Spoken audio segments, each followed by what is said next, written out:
Hello friends, welcome to my channel. आज हम करेंगे IC38 के कॉमन सेक्शन का चैप्टर नंबर 5, जिसका नाम है अंडर राइटिंग एंड रेटिंग। तो देखिए, क्योंकि चैप्टर में दो शब्द आए हैं, एक है अंडर राइटिंग और दूसरा है रेटिंग। तो अंडर राइटिंग को हम हिंदी में कहते हैं बीमा लेखन और रेटिंग का मतलब होता है मूल्यांकन। देखिए, अंडर राइटिंग और सिंपल शब्दों में आपने समझना है तो ऐसे समझ लीजिए कि इसमें एक प्रकार से जो बीमा हम खरीदते हैं ना, उसके प्राइस को डिसाइड किया जाता है, या फिर आप हिंदी में समझ सकते हैं कि उसके मूल्य को निर्धारित किया जाता है अंडर राइटिंग प्रोसेस में। अंडर राइटिंग प्रोसेस के बारे में डिटेल में जानने से पहले हम ये जानेंगे कि प्राइमरी अंडर राइटर या फिर फील्ड अंडर राइटर आप किसे कहते हैं। देखिए, जो प्राइमरी अंडर राइटर है वो होता है एक इंश्योरेंस एजेंट, क्योंकि सबसे पहले जो पॉलिसी करनी होती है उसके बारे में जो भी जरूरी जानकारियां हैं वो एक इंश्योरेंस एजेंट के द्वारा इकट्ठी की जाती हैं और उन्हें प्रपोजल फॉर्म पे भरा जाता है। तो इसलिए आपको याद रखना है कि प्राइमरी अंडर राइटर या फिर फील्ड अंडर राइटर होता है एक इंश्योरेंस एजेंट। उसके बाद वो जो फॉर्म है वो चला जाता है इंश्योरेंस कंपनी में। अब वहां पर एक ऑफिसर रहता है अंडर राइटर, जिसका मेन काम है अंडर राइटिंग करना। अब देखिए, अंडर राइटिंग में पहला स्टेप तो इंश्योरेंस एजेंट के द्वारा कर दिया गया।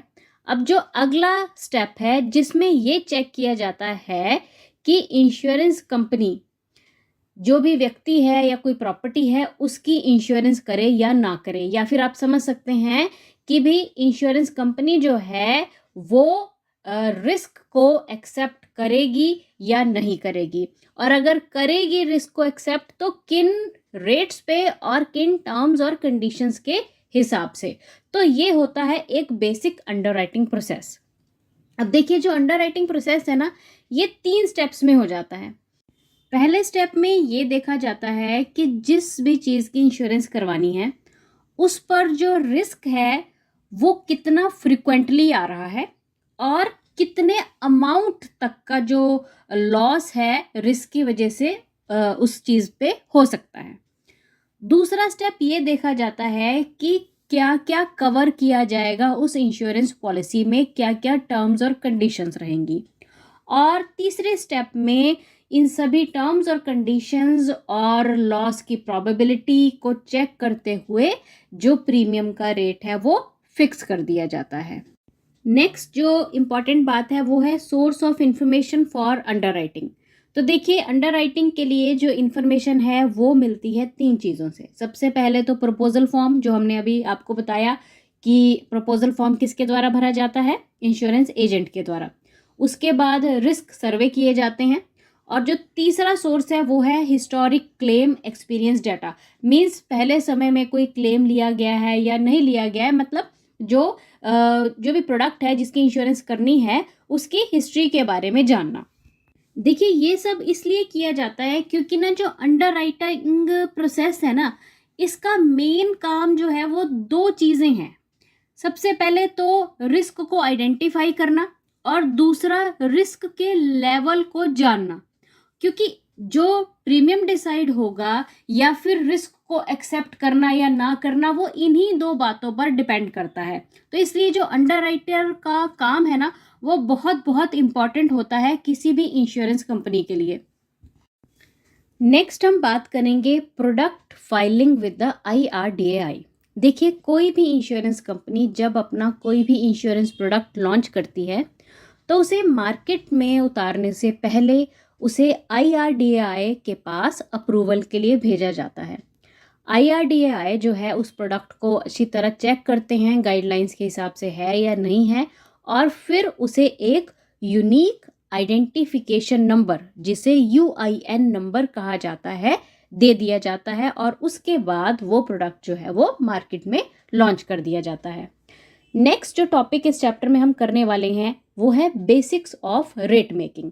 देखिए, चैप्टर का नाम है अंडर राइटिंग एंड रेटिंग। तो अंडर राइटिंग के बारे में हमने बात कर ली, अब हम रेटिंग या फिर रेट मेकिंग के बारे में बात करेंगे। जैसा कि हम जानते हैं कि जो इंश्योरेंस है ना, ये एक ऐसा प्रोसेस है जिसमें ट्रांसफर ऑफ रिस्क जो है वो कर दिया जाता है। किसके द्वारा? इंश्योर्ड के द्वारा। किसे किया जाता है? इंश्योरर को किया जाता है। और इंश्योरर जो है वो इंश्योर्ड का रिस्क उठा लेता है, पर उसके लिए वो उससे एक प्रीमियम चार्ज करता है। अब बात आई कि ये जो प्रीमियम चार्ज किया जाता है उसकी वैल्यू किस हिसाब से डिसाइड की जाती है। प्रीमियम कैलकुलेट करने का एक बहुत ही सिंपल सा फॉर्मूला है, जो है premium is equal to sum insured into rate. अब ये जो रेट है ना, रेट क्या है? Rate is the price of the given unit of the insurance. मतलब जो आपको इंश्योरेंस की यूनिट दी जा रही है ना, उसका एक प्राइस रहता है रेट।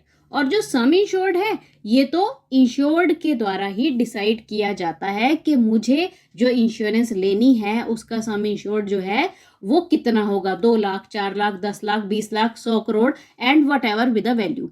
तो जो सम इंश्योर्ड की वैल्यू है वो डिसाइड करता है इंश्योर्ड, और रेट जो है वो होता है किसका? जो भी इंश्योरेंस उसने खरीदनी है उसका। और इन दोनों के मल्टीप्लिकेशन से बनता है प्रीमियम।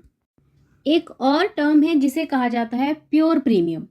देखिए, प्योर प्रीमियम की जो वैल्यू है ना वो प्रीवियस लॉस एक्सपीरियंस पर बेस होती है, या फिर आप सिंपल शब्दों में समझ सकते हैं कि जो प्योर प्रीमियम है ना, इसकी वैल्यू लॉसेस के लिए जो पे हम कर रहे हैं वो पे करने के लिए इनफ वैल्यू रहती है।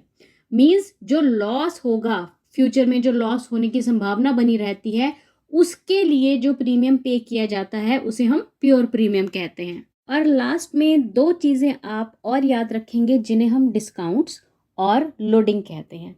देखिए, जो डिस्काउंट है ये प्रीमियम में अप्लाई किया जाता है for the positive features of risk. Means अगर रिस्क की मात्रा कम है तो प्रीमियम में डिस्काउंट मिल जाता है। और लोडिंग जो है ये प्रीमियम में अप्लाई की जाती है for negative features of risk. Means अगर रिस्क होने की संभावना ज़्यादा है, खतरा ज़्यादा है, तो प्रीमियम में लोडिंग ऐड कर दी जाती है। चलिए अब हम करेंगे कुछ practice questions. So the first question is, which of the following denotes the underwriter's role in an insurance company. आपको बताना है कि एक इंश्योरेंस कंपनी में अंडरराइटर का रोल क्या होगा जो नीचे ऑप्शंस दी गई हैं उनमें से। तो ऑप्शंस है process claims, decide acceptability of risk, product design architect और कस्टमर रिलेशंस मैनेजर। देखिए, जैसे कि हमने पूरी डिस्क्रिप्शन में बात की कि अंडरराइटर का जो मेन काम रहता है वो रिस्क की एक्सेप्टेबिलिटी को डिसाइड करना है। मींस कंपनी जो है वो जिसकी इंश्योरेंस करनी है उसका रिस्क एक्सेप्ट करेगी या फिर नहीं करेगी, ये रिस्पॉन्सिबिलिटी या फिर ये काम रहता है अंडरराइटर का। तो इसलिए इस क्वेश्चन का राइट आंसर है ऑप्शन बी। अब जो नेक्स्ट क्वेश्चन है, विच of the following is not an underwriters decision. आपको बताना है कि जो नीचे ऑप्शन दी गई हैं इनमें से अंडरराइटर का डिसीजन क्या नहीं होगा। तो ऑप्शंस हैं risk acceptance at standard rates, decline of the risk, postponement of the risk and claim rejection. देखिए, जो ऑप्शन ए, बी और सी है इसमें पहले तो कहा गया है रिस्क को एक्सेप्ट किया जाए स्टैंडर्ड रेट्स पे। दूसरी बात कही गई है कि रिस्क को डिक्लाइन कर दिया जाए, कि रिस्क जो है वो नहीं उठाया जाएगा। और तीसरा है कि रिस्क को पोस्टपोन कर दिया कि भाई अभी नहीं करेंगे इंश्योरेंस, थोड़े टाइम बाद कर लेंगे। तो तीनों ही ऑप्शंस ए, बी और सी इसमें रिस्क को ही डिसाइड किया गया है। पर जो लास्ट ऑप्शन है, डी ऑप्शन है, यहाँ पर बात है क्लेम रिजेक्शन की। तो देखिए, क्लेम की बात तो आती है कब?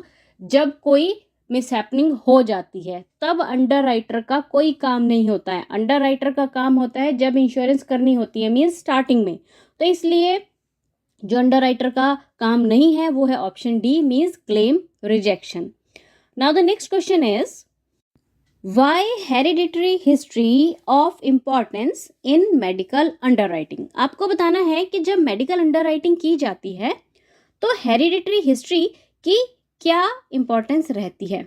देखिए, हेरिडिटरी हिस्ट्री आप समझ सकते हैं जिसे हम हिंदी में आनुवंशिक इतिहास कहते हैं। मींस इसका और सिंपल शब्दों में समझना है, इसका मतलब होता है कि हमारे जो पेरेंट्स थे उनको क्या क्या बीमारी थी या नहीं थी, या अगर वो हैं इस समय तो वो ठीक है या नहीं है, या फिर अगर वो नहीं है, प्रेजेंट नहीं है, तो वो किस बीमारी से उनकी मृत्यु हुई है। मतलब ये सारी जानकारी ना हेरिडिटरी हिस्ट्री में आती है, और जब मेडिकल अंडरराइटिंग की जाती है तो इसकी क्या आवश्यकता रहती है। तो देखिए ऑप्शंस हैं, बड़ी मज़ेदार सी हैं, चेक करते हैं। पहले है rich parents have healthy kids, means जो अमीर पेरेंट्स होते हैं उनके जो बच्चे हैं वो हेल्दी होते हैं। फिर है certain diseases can be passed on from parents to children, means कुछ बीमारियां जो हैं वो पेरेंट्स से बच्चों को आ जाती हैं। तीसरी ऑप्शन दी गई है poor parents have mall nutrition kids, means जो गरीब लोग होते हैं उनके बच्चे जो हैं वो माल नरिश्ड या फिर माल न्यूट्रिशन होते हैं, मीन्स वो कुपोषण का शिकार होते हैं। और लास्ट ऑप्शन कह रही है family environment is a critical factor, means जो फैमिली एनवायरनमेंट है ये एक क्रिटिकल फैक्टर रहता है। तो देखिए इनमें से जो सबसे बेटर ऑप्शन है वो ऑप्शन बी है, क्योंकि कुछ बीमारियां जो हैं वो पेरेंट्स से बच्चों में आने की संभावना बनी रहती है। इसमें कोई फ़र्क नहीं पड़ता कि पेरेंट्स अमीर हैं गरीब हैं, बच्चे अमीर हैं गरीब हैं, ऐसा कोई कारण नहीं है। सिर्फ जो सही कारण है वो ऑप्शन बी है, because certain diseases can be passed on from parents to children. तो इसलिए इस क्वेश्चन का जो राइट आंसर है वो है option B. Now the next question is which of the following condition will affect a person's insurability negatively. आपको बताना है कि जो नीचे ऑप्शन दी गई है ना, इनमें से कौन सी ऐसी ऑप्शन है जो कि किसी व्यक्ति की इंश्योरेबिलिटी को नेगेटिवली अफेक्ट करेगा। मीन्स अगर वो इंश्योरेंस करवाना चाहता है तो नेगेटिवली अफेक्ट करेगी कौन सी ऐसी ऑप्शन है जो नीचे ऑप्शन दी गई हैं उनमें से। तो ऑप्शंस हैं डेली जॉग्स, मीन्स डेली जॉगिंग करने की आदत है। बैंड सब्सटेंस एब्यूज़, मीन्स जो हमारे सोसाइटी में सब्सटेंसेस बैन हैं, जैसे हम कह सकते हैं कि नशा वगैरह जो है ये बैंड सब्सटेंसेस हैं, उनको लेने का वो आदी है। फिर है लेजी नेचर है, मीन्स आलसी नेचर है। और ऑप्शन डी दी गई है प्रोक्रेस्टिनेशन। देखिए प्रोक्रेस्टिनेशन एक ऐसी नेचर है जिसमें व्यक्ति आज का काम जो है वो कल पे टालता रहता है, तो ये तो हम सभी लोग ही हैं। तो देखिए अब बताइए कौन सी ऐसी ऑप्शन है जो कि किसी भी व्यक्ति की इंश्योरेबिलिटी को नेगेटिवली अफेक्ट करेगी। तो आई थिंक आप सभी समझ गए होंगे, इसका जो राइट आंसर है वो है ऑप्शन बी, क्योंकि अगर कोई व्यक्ति बैंड सब्सटेंसेस लेने का एब्यूसिव है, आदी है, तो इसका मतलब है कि वो मॉरल हजार्ड की कंडीशन में है। तो ऐसी कंडीशंस में उसकी इंश्योरेंस जो है वो कोई भी कंपनी इजीली नहीं करेगी। इसलिए इस क्वेश्चन का जो राइट आंसर है वो है option B. Next question is which of the following cases is likely to be declined or postponed by life insurer. आपको बताना है कि जो नीचे ऑप्शन दी गई हैं उनमें से कौन सा ऐसा केस है जिसे लाइफ इंश्योरर या तो मना कर देगा कि हम नहीं करेंगे इंश्योरेंस, या फिर पोस्टपोन कर देगा कि भाई अभी नहीं करेंगे, आगे देख लेंगे। तो ऑप्शंस हैं हेल्दी 18 ईयर ओल्ड, कोई व्यक्ति है जो कि 18 साल का है और बहुत हेल्दी है। ओबेज पर्सन, ओबेज होता है जो मोटापे का शिकार है। सी जो ऑप्शन दी गई है ये है पर्सन सफरिंग फ्रॉम एड्स, कोई व्यक्ति है जिसको कि एड्स की बीमारी है। और लास्ट ऑप्शन है housewife with no income of her own, housewife है जिसकी अपनी कोई इनकम नहीं है। तो बताइए कौन सी ऐसी ऑप्शन आपको लग रही है जिसमें कि जो लाइफ इंश्योरर है केस जो है डिक्लाइन कर देगी कि हम नहीं करेंगे इंश्योरेंस। तो देखिए इसका जो राइट आंसर है वो है ऑप्शन सी, क्योंकि अगर कोई व्यक्ति एड्स जैसी गंभीर बीमारी से पीड़ित है तो ऐसे केसेस को जो इंश्योरेंस कंपनीज है वो या तो डिक्लाइन कर देते हैं या पोस्टपोन कर देते हैं, क्योंकि ये एड्स जो है ये जानलेवा बीमारी में है। तो इसलिए ऐसे केसेस को जो है डिक्लाइन या फिर पोस्टपोन की कैटेगरी में डाल दिया जाता है। इसलिए option C is the right answer. चलिए अब है आपका next question. For the underwriting health insurance policy one must know. अब देखिए अगर हेल्थ इंश्योरेंस पॉलिसी की अंडर राइटिंग की जा रही है तो किस चीज़ की जानकारी होना बहुत ज़्यादा ज़रूरी है। तो ऑप्शन दी गई हैं causes of fire, impact of fire on goods and climate. Second option है port and road conditions, problems, and seaworthiness. Option C में पूछा गया है age, medical aspects, fitness level and family history. और last option कह रही है none of above. तो देखिए, अगर हेल्थ इंश्योरेंस पॉलिसी की अंडरराइटिंग की जा रही है तो उसमें option A means causes of fire, है ना, इसका तो कोई मतलब नहीं है। ऑप्शन बी मीन्स पोर्ट और रोड की कंडीशंस क्या हैं और समुद्र का क्या हाल है, इसमें भी इसका कोई काम नहीं है। पर ऑप्शन सी जो कह रहा है कि व्यक्ति की एज कितनी है, कैसा उसका मेडिकल हिस्ट्री है, फिटनेस कितनी है, फैमिली हिस्ट्री क्या है, तो ये सारी चीज़ों की जानकारी ज़रूरी रहेगी अगर हम हेल्थ इंश्योरेंस पॉलिसी की अंडरराइटिंग की बात करते हैं। इसलिए option C is the right answer of this question. Next question is premium is equal to. आपको बताना है कि प्रीमियम कैलकुलेट करने का फॉर्मूला क्या रहता है। तो ऑप्शंस हैं सम insured into rate, some insured divided by rate, some insured plus rate divided by 1000 and all of above. तो आई थिंक इसका आपको आंसर पता है। इसका आंसर है सम insured multiply by rate, means option A is the right answer. Next question में पूछा गया है कि सम insured is decided by dash. Some insured की वैल्यू किसके द्वारा डिसाइड की जाती है। ऑप्शंस हैं insurer, insured, agent and broker. तो देखिए, जो सम इंश्योर्ड की वैल्यू है वो इंश्योर्ड पर डिपेंड करती है, डिसाइड की जाती है इंश्योर्ड के द्वारा, क्योंकि ये इंश्योर्ड की इच्छा पर ही निर्भर करती है कि उसे कितना सम इंश्योर्ड की पॉलिसी जो है वो लेनी है। इसलिए option B is the right answer of this question. Identify the 2 factors that affect the insurance rate making. आपको 2 ऐसे फैक्टर्स को आइडेंटिफाई करना है जो कि इंश्योरेंस रेट मेकिंग में बहुत इंपॉर्टेंट रोल प्ले करते हैं। तो ऑप्शंस हैं probability and severity of risk, source and nature of the risk, source and timing of the risk and nature and impact of the risk. तो देखिए, 2 ऐसे factors जो कि इंश्योरेंस में रेट मेकिंग प्रोसेस को अफेक्ट करते हैं वो है probability and severity of the risk. देखिए, प्रोबेबिलिटी का मतलब होता है संभावना, और सेवरिटी को आप समझ सकते हैं कि कोई चीज़ कितनी बार बार, मतलब कितनी लगातार हो रही है ना। तो मतलब जो रिस्क है उसके होने की कितनी संभावना है और कितनी ज़्यादा बार वो जो कोई भी चीज़ है उस रिस्क में जा रही है। तो इसलिए इस क्वेश्चन का जो राइट आंसर है वो है ऑप्शन ए, क्योंकि प्रोबेबिलिटी और सेवरिटी ऑफ द रिस्क जो है ये रेट मेकिंग में बहुत इंपॉर्टेंट रोल प्ले करते हैं। चलिए, अब है आपका next question, what is a pure premium. आपको बताना है कि प्योर प्रीमियम क्या होता है। तो देखिए, जो प्योर प्रीमियम है, जैसे कि हमने डिस्क्रिप्शन में बात की थी, ये वो वैल्यू है जो कि लॉसेस के लिए जो पे करने के लिए सफिशिएंट रहती है, तो उसे प्योर प्रीमियम कहा जाता है। तो पहले ऑप्शंस पढ़ लेते हैं। ऑप्शंस है premium sufficiently big enough to pay for the losses only, premium applicable to marginal members of the society, premium after loading for administrative costs and premium derived from most recent loss experience period। तो देखिए, I think आपको इसका answer समझ आ गया होगा कि pure premium का मतलब क्या होता है कि जो लॉस हुआ है ना, उस लॉस को पे करने के लिए जो सफिशिएंट अमाउंट रहता है उसे हम प्रीमियम कहेंगे। तो option A is the right answer, means premium sufficiently big enough to pay for the losses. चलिए, अब है हमारा next question, which of the following are added to pure premium to arrive at the final premium। आपको बताना है कि pure premium में क्या चीज़ें ऐड की जाती हैं उसे फाइनल प्रीमियम बनाने के लिए। मीन्स जो प्योर प्रीमियम है उसमें कुछ जोड़ा जाएगा और फिर फाइनल प्रीमियम बनेगा, तो वो क्या जोड़ा जाता है।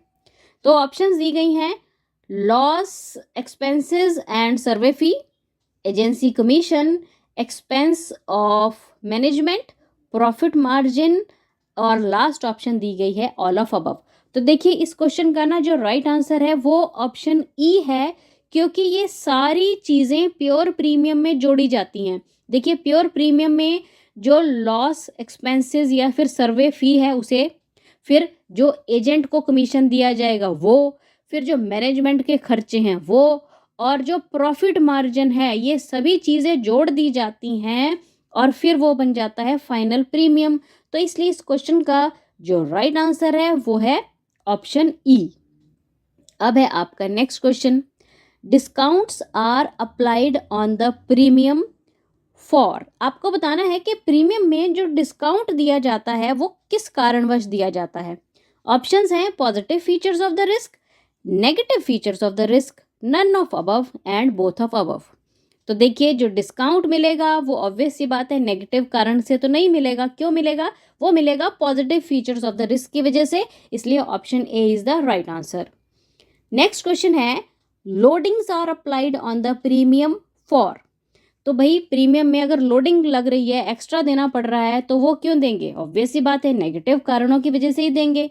तो चेक कीजिए कौन सा आंसर राइट आएगा। बिल्कुल सही, option B is the right answer, because of negative features of the risk.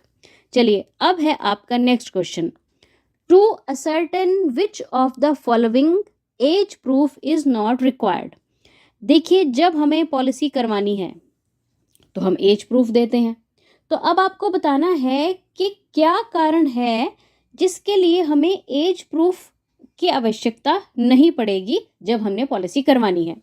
तो ऑप्शंस हैं assessment of risk profile, means जब रिस्क को कैलकुलेट किया जाएगा।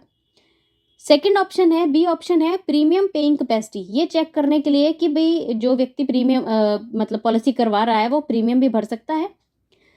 फिक्सिंग द प्रीमियम, भाई प्रीमियम को फिक्स करने के लिए। और लास्ट ऑप्शन दी गई है ऑल ऑफ अबव।